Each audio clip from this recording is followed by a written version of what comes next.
Romnick Sarmenta, born in 1972, is a Filipino actor, film producer, and professor known for his diverse roles in film and television.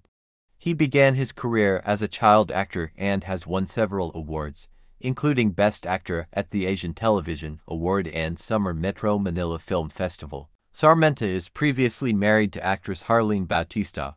They have 5 children. Now he is married to Barbara Ruara and they have 1 child together. He is an avid cyclist. He is an active member of Alim, a Catholic Christian community, where he serves and is actively involved in missionary works of the community. Rocco, tigilan mo na ako. Talagang hindi mo na mababago desisyon ko. Ba ako, inay, may kilala ho akong ganyan.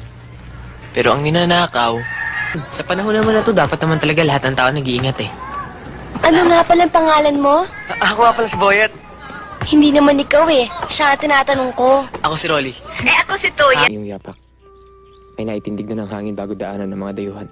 Sarili ko mga mata magmamasid sa kilos ng mga kaaway. Sariling utak. Tapos iatid kita. Huwag ka na sumagot, pwede? Tumango ka na lang.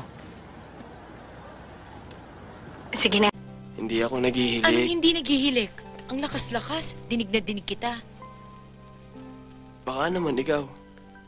Binabaliktad mo, ha? Hindi kayang gawin ng Pinoy. Nakakanta na tayo. Sayaw, cowboy movies. Ano pa bang hindi natin... Tapos ninyo mo na yung mga ginagawa niyo dyan, ha? Dahil ako maglalaro Holland. Okay?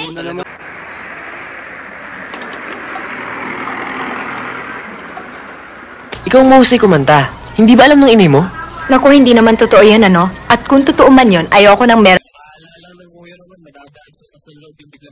Ricardo ho, bakit? Anong ginagawa niyo rito? O si Pesos na lang. Sige na, sa inyo na isang... Hindi pa ho eh. Sabay na ho tayo, nag-ayos na ho si Inday ng pagkain. Mauna ka na. Sinaman kita. Sinabi ko bang ako?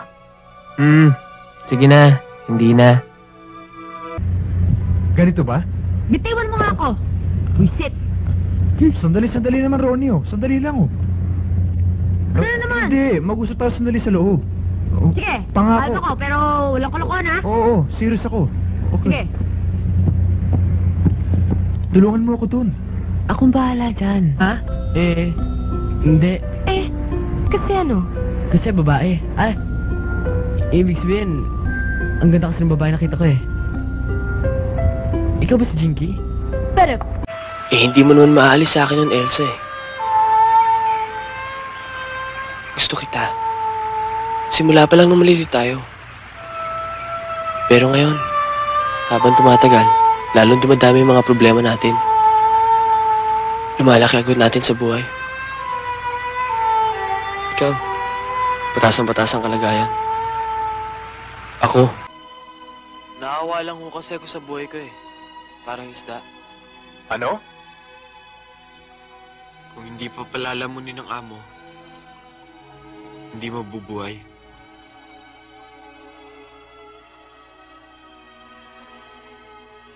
Salamat po sa paghatid. Sige pare. Sige. Inay, papain na ho ako. Inay, hindi pa naman ho magugunaw ang mundo eh. Paano pag nakita ka ng itay mo? Pakapatayin ka niya. Naiintindihan mo ako nun.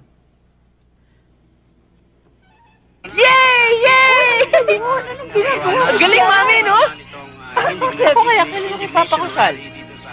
Bakit? Gusto ba namin magpakasal? Opo, mami, gusto ko. Dapat gusto ko ganun din papakita sa TV. Ba kayo ng witness na sinasabing ilalabas niyo yung interview pag narap... Hindi mo maaalis sa akin yun. Paano kita tutulungan kung magsisikreto ka sa akin? You say hi for the vlog? Ang mga kasabot. Pero hindi ako aalis hanggat hindi mo naririnig yung sasabihin ko. Ito ni Lloyda nung gabi magpapakamatay siya. Dali ko sa'yo si Malaya. Pero pumalpak ka at naingay siya. Pinanahan niyo. Inisip niyo, babalik yung bilib ko sa inyo. Makawalan ako ng sakit ng ulo. Tama ba? Yun ang nagdadala ng labis na kaligayahan sa atin. At siya rin ang nagbibigay ng labis sa kalungkutan. Pero nadinig ko may kausap ka eh.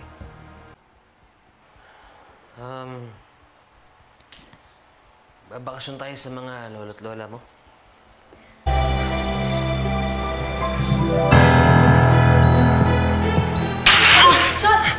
Mo agad sa panga para tulog. Po. Oh, susunod. Hindi naman, nagbayad kayo. 2 araw nyo kaming pinaghintay eh. Hoy, sabihin mo sa amo mo, huwag siyang magtatabang-tabangan dito sa Pilipinas. Wala siya sa teritoryo niya.